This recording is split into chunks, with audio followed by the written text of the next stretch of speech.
My name is Meredith Hale. I'm 41 years old, and until one Tuesday night in March, I believed the most dangerous collapses were the ones I was trained to prevent. I'm a civil engineer for the county government. Roads, drainage systems, retaining walls, erosion control. Nothing glamorous, but I'm good at it. I know how to study pressure. I know how to recognize when water has been quietly eating away at a foundation long before anyone notices the crack. What I didn't understand was that my marriage had been eroding the same way. I had been married to Nathan for 13 years. We had a 9-year-old son named Finn, who believed erosion was the most fascinating subject on Earth because I once explained how rivers could carve entire canyons without ever raising their voices. Nathan and I met 14 years earlier at a county planning meeting downtown. He coordinated community projects for a nonprofit then. He was confident, observant, and almost unfairly charming. Nathan remembered people's names after hearing them once. When someone spoke, he tilted his head slightly and listened as though nothing else in the room mattered. The first time he did that with me, I spent 20 minutes talking about stormwater permits. Somehow, he still asked me to dinner. We married that fall. Finn arrived 3 years later, red-faced and furious at the world, with Nathan's dark eyes and my stubborn chin. For years, our life felt solid. Saturday mornings at the park, Sunday dinners with Nathan playing old songs and dancing badly beside the stove, warm weekends at Clover Lake, where Finn threw stones until his arm hurt, and Nathan rested his head against my shoulder. Those years were real. That was what made everything afterward so difficult to understand. The change began about 6 months before Nathan told me not to touch him. Dinner became quieter. Nathan stayed on his phone longer. Sometimes I caught him smiling at messages, but when he looked at me, the smile disappeared before reaching his eyes. "How was work?" I would ask. "Fine." "Do you want to watch something tonight?" "Tired."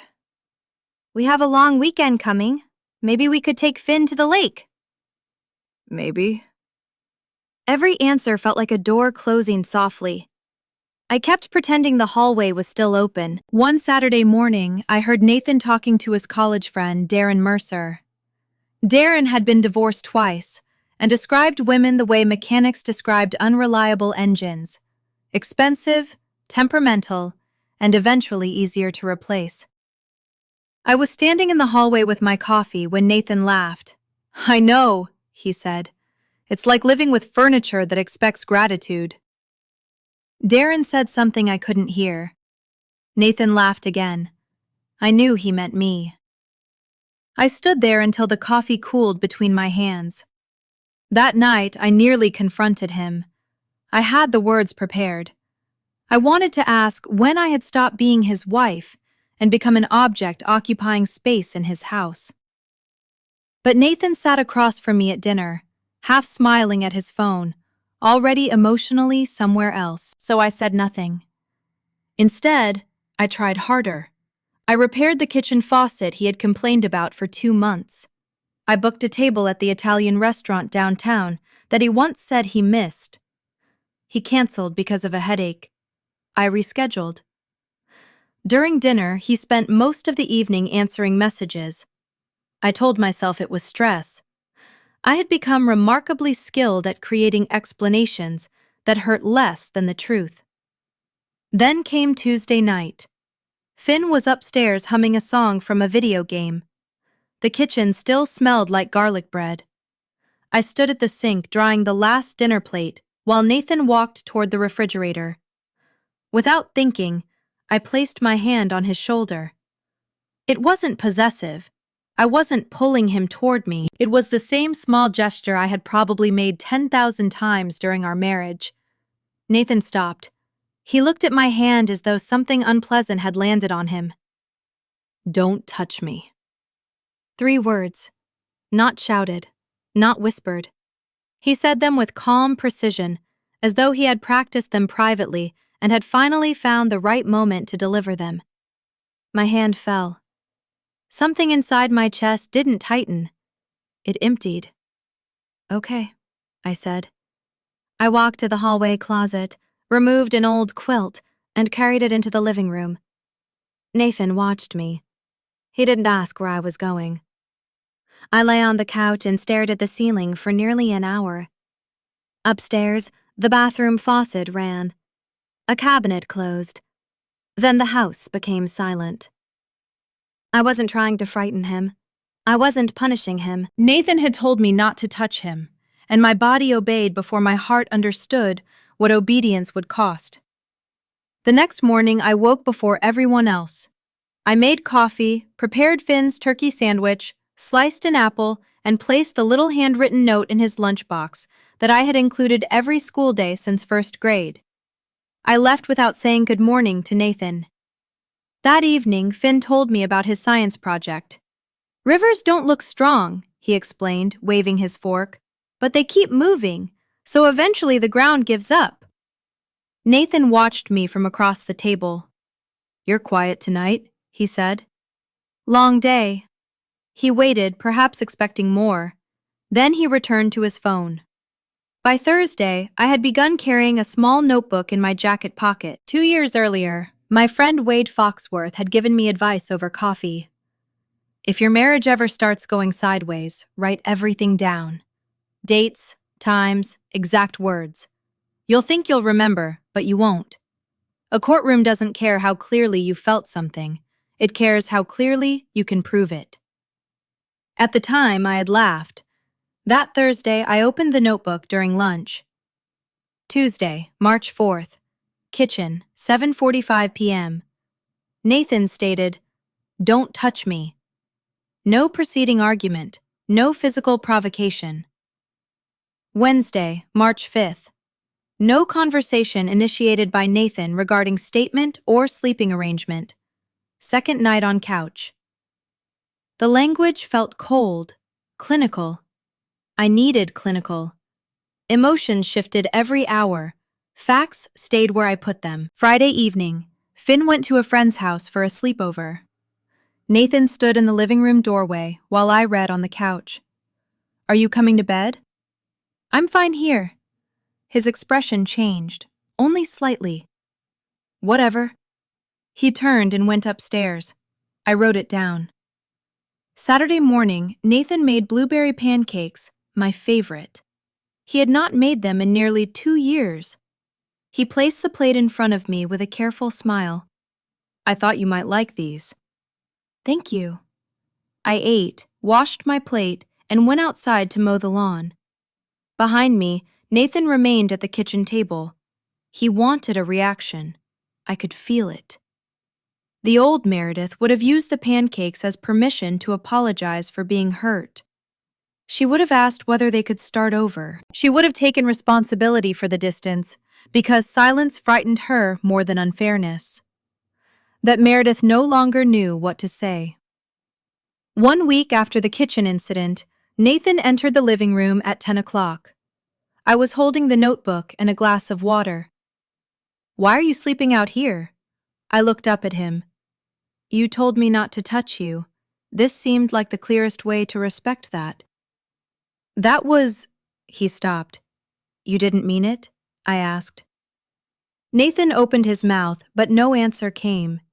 For perhaps the first time in our marriage, he had no prepared words.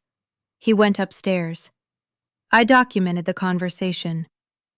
The following morning, I called Wade from the parking lot outside my office. "How bad is it?" he asked. "I don't know, but I need to know where I stand." Wade gave me the name of a family law attorney named Frank Hamill. "He isn't flashy," Wade said, "but if something needs to be documented properly, he's the person you want." Frank agreed to meet me Thursday.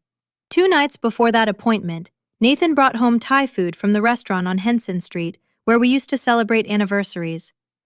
He placed candles on the table, used the good plates, even poured sparkling water into wine glasses. I sat with him. I ate. I told him the food was good. Afterward, I helped clean the kitchen. As I passed the sink, Nathan placed his hand on my arm. I didn't recoil. I simply continued walking, as though his touch were a change in temperature. "Meredith," he said, "are we okay?" I turned. "I don't know, Nathan." Are we? He stared at me. Then he looked away. Frank Hamill's office had dark wooden walls, an ancient coffee machine, and the stale smell of paper files. Frank was around 60, with wire-rimmed glasses and the unsettling patience of a man who had heard every possible version of betrayal. He read my notebook for 3 full minutes. "You're an engineer," he finally said. "Yes." "I can tell." He placed the notebook on his desk. "The state recognizes no-fault divorce, but behavior patterns may still matter in custody and property disputes.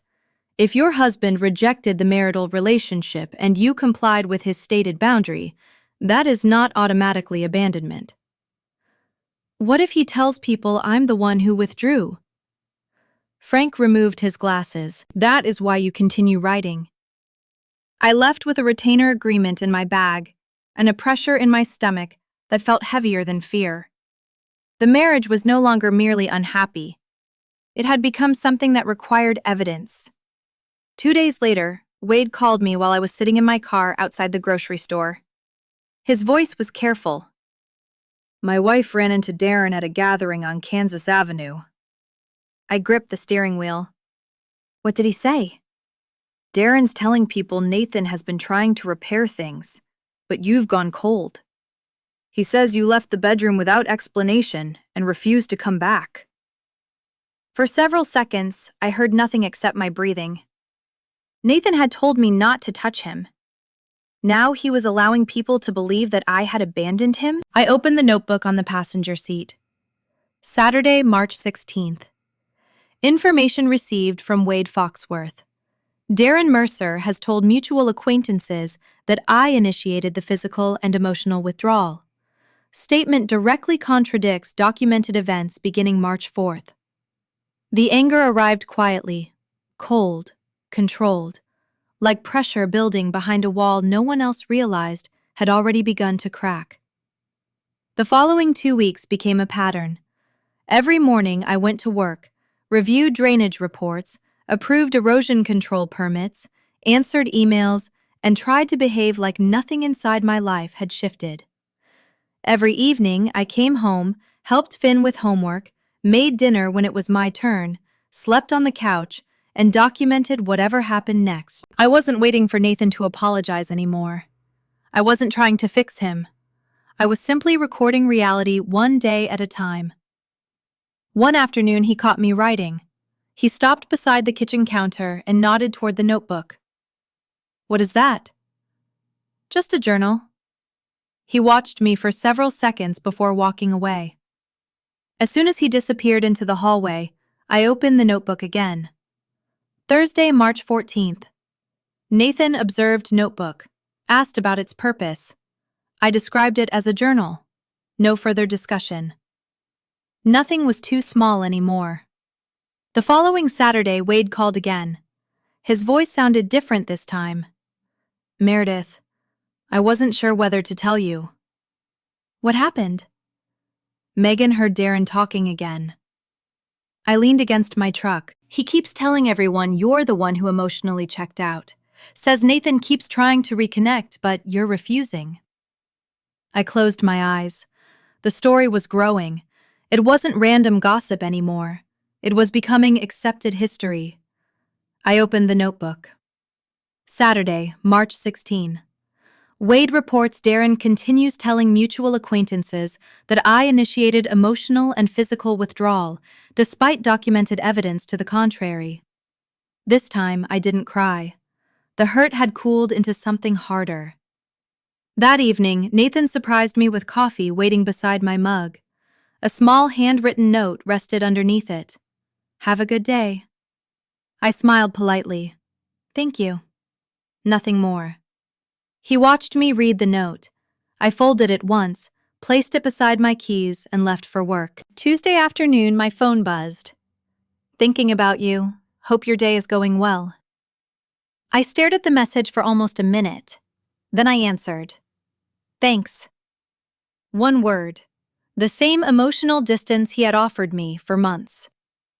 Wednesday evening was Finn's school concert.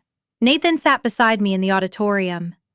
Halfway through the performance, he quietly reached over and took my hand. I didn't pull away, but I didn't squeeze back either. His fingers tightened around mine for several seconds before letting go. Afterward, we walked across the parking lot together. Finn played beautifully. He really did. Nathan waited. He expected another sentence. None came.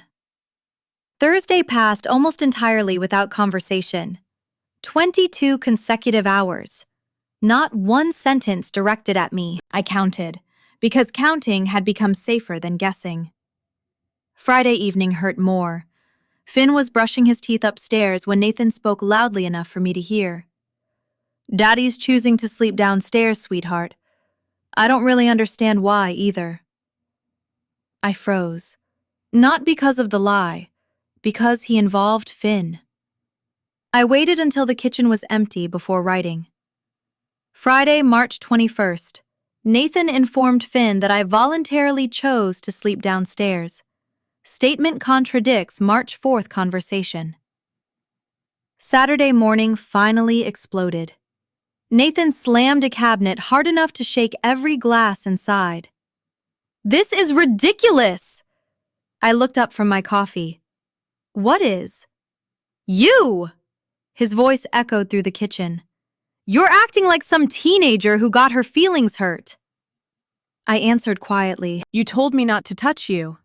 That was one sentence. It was. You've turned one sentence into an entire month. I've respected what you asked. No. He pointed toward the couch. This is punishment. I met his eyes. I'm doing exactly what you requested. You know what I meant. I only know what you said. Nathan stood completely still. His breathing became heavier. So you're just going to make me feel invisible? If respecting your boundary feels like punishment, I paused. Maybe that's worth thinking about. He stared at me, waiting, wanting me to yell, to cry, to lose control. Instead, I calmly reached for the notebook lying on the kitchen counter. I sat down, recorded the date, recorded the time, recorded every sentence, word for word. Nathan watched me write. For the first time since this began, I saw genuine uncertainty cross his face. He left without another word. Late that night, he quietly walked downstairs. The house was dark except for the television glow. "I can't sleep," he whispered. "I'm sorry." "Please," his voice cracked. "Come upstairs." I looked at him for several seconds. "I can't." "Why?" "You asked me not to touch you." "I didn't mean forever." "You never said it was temporary." He lowered his head. For almost a minute, neither of us moved. Then he slowly climbed the stairs again. A few minutes later, I heard him crying, softly, steadily. The sound felt painfully real. Months earlier, I would have run upstairs immediately. Now I couldn't tell whether I was hearing Nathan or Darren's advice speaking through him. Sunday morning, I cooked breakfast. Eggs, toast, fruit, coffee. I made Nathan a plate too. He quietly thanked me. I nodded. For 15 peaceful minutes, we sat together, while Finn enthusiastically explained an underwater volcano documentary. No arguments, no accusations, just breakfast. It was strangely comforting. Later that afternoon, we drove to Clover Lake, exactly where we had spent dozens of happy weekends over the years. Finn skipped rocks across the water, while Nathan stood beside me. Close, not touching. You used to hold my hand here. I kept watching Finn. I remember. Nothing else. On the drive home, I carried grocery bags through the garage. Then I heard Nathan's voice, low, urgent. He was speaking on the phone. Darren, nothing's working. I stopped moving. I tried breakfast. Silence. I tried dinner. Another pause. I even cried. More silence. He just keeps writing in that notebook. My heartbeat slowed instead of speeding up. Something inside me became perfectly calm. What notebook? Darren apparently asked. I don't know. She carries it everywhere. I quietly set the groceries back inside the car, walked around the house, opened the front door loudly, made enough noise for Nathan to know I had just arrived. Then I sat on the couch, opened the notebook, recorded every word I had overheard, verbatim. Monday evening, Finn carried his cereal bowl into the living room. He sat on the floor beside me. Mom? Yeah, buddy? Did you and Dad have a fight? I smiled gently. No. Then why are you sleeping down here? Sometimes adults need space. He thought for several seconds. I saw Dad crying in the car yesterday. My heart cracked, only a little. He didn't know I could see him. I swallowed. Sometimes grown-ups have hard days. Finn nodded, then looked at the couch. It can't be comfortable. It isn't terrible. I could bring you my dinosaur pillow. I laughed despite everything. The green one? He smiled proudly. It's the softest pillow I own. I pulled him into a hug. He wrapped both little arms around my neck without hesitation. In that moment, nothing mattered except protecting him. No matter what happened between Nathan and me, Finn would never doubt that his mother loved him. 3 days later, Wade called again. Meredith. His voice was barely above a whisper. I finally know what's really happening. My stomach tightened. What do you mean? Megan overheard Darren explaining the whole strategy. I didn't interrupt. Darren literally walked Nathan through it. My grip tightened around the phone. Push her away emotionally. Get her out of the bedroom. Let enough time pass. Then file claiming she abandoned the marriage. Every memory from the past month rearranged itself. The pancakes, the Thai food, the tears, the coffee, the hand at the concert, the emotional confession. None of them had necessarily been spontaneous. They were checkpoints, pieces of a script, pieces Darren had written. My marriage suddenly looked less like heartbreak and more like choreography. I drove straight to Frank Hamill's office. He listened without interrupting. When I finished, he leaned back slowly. Will Wade provide a signed statement? I think so. Will Megan? I believe she will. Good. He folded his hands. Then don't stop documenting. He tapped the notebook gently. Every verified entry becomes another brick underneath your feet. That evening, I called Wade. I'll sign. So will Megan. There wasn't a second of hesitation. After we hung up, I sat alone on the back porch. Through the kitchen window, I watched Nathan quietly washing dishes. From the outside, he looked like an ordinary husband cleaning up after dinner. But I couldn't stop hearing the words I'd overheard in the garage. Nothing's working. Not sadness, not love, not apologies, not tears. He wasn't speaking like a husband trying to save a marriage. He sounded like someone reporting failed progress to the person who designed the plan. For the first time, I realized the notebook wasn't documenting the collapse of my marriage. It was documenting the truth before someone else rewrote it. That night, I called Wade. Are you willing to sign a statement? I'll do it tonight, he answered without hesitation. Megan will sign one too. The next morning, I brought everything to Frank Hamill's office.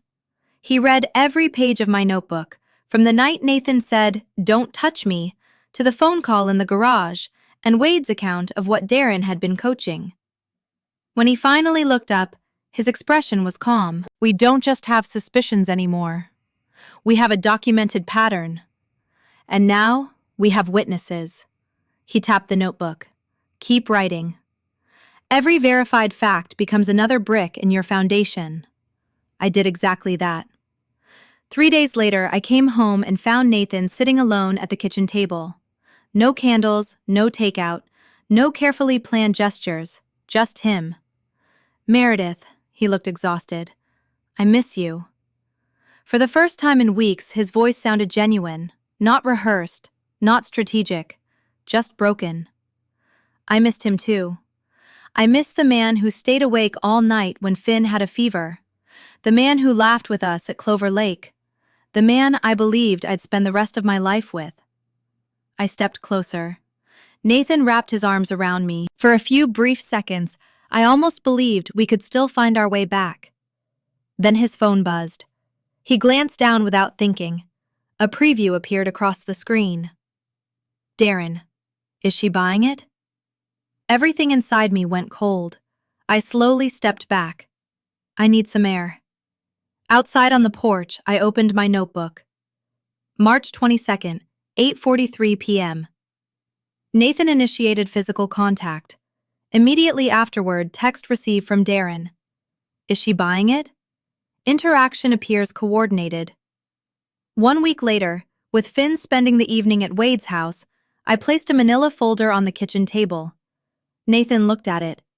What's that? Evidence. I opened it. March 4th, March 10, March 16, March 22nd. The notebook. Wade's statement. Megan's statement. Darren's messages. Every date. Every conversation. Every contradiction. Nathan's face lost its color. Darren was only trying to help. Help you do what? He looked down. I wanted you to fight for us. So you told me not to touch you? It was supposed to be a test. You were supposed to ignore me, argue, prove you still loved me. I stared at him. That's not how I love.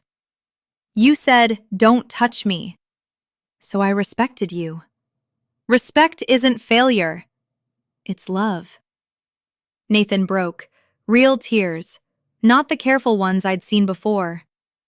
Darren kept telling me that if I didn't take control, you'd eventually leave me. I was scared. I should have talked to you. Instead, I let someone teach me how to manipulate the woman I loved. Silence settled over the kitchen. Finally, he whispered, Can we fix this? I looked at the folder. I don't know. But tomorrow morning, this still goes to my attorney. Frank filed the petition the following week. During the hearing, the notebook spoke louder than either of us. 28 days. Every entry dated. Every event documented. Combined with Wade and Megan's sworn statements and Darren's messages, the timeline dismantled Nathan's version of events. Primary custody of Finn was awarded to me. Nathan received Wednesdays and alternating weekends. Finn stayed in the only home he had ever known. 3 months later, Nathan brought Finn home after a weekend visit. Before leaving, he stood quietly on the porch. I'm sorry. Not because of the house. Not because of court. But because that Tuesday, I said, don't touch me, when what I really meant was, I didn't know how to let you close anymore. I nodded. I didn't tell him everything was okay, because it wasn't. But for the first time in months, he was finally telling me the truth. Finn came running down the steps and hugged me. Don't forget my dinosaur pillow, Mom. I'll need it back Sunday, I smiled. I'll keep it safe. I watched their car disappear down the street before sitting on the same porch where I'd spent so many nights with that notebook resting on my knees. Nathan had said, don't touch me. So I listened. And in the end, respecting those 3 words exposed every lie that followed.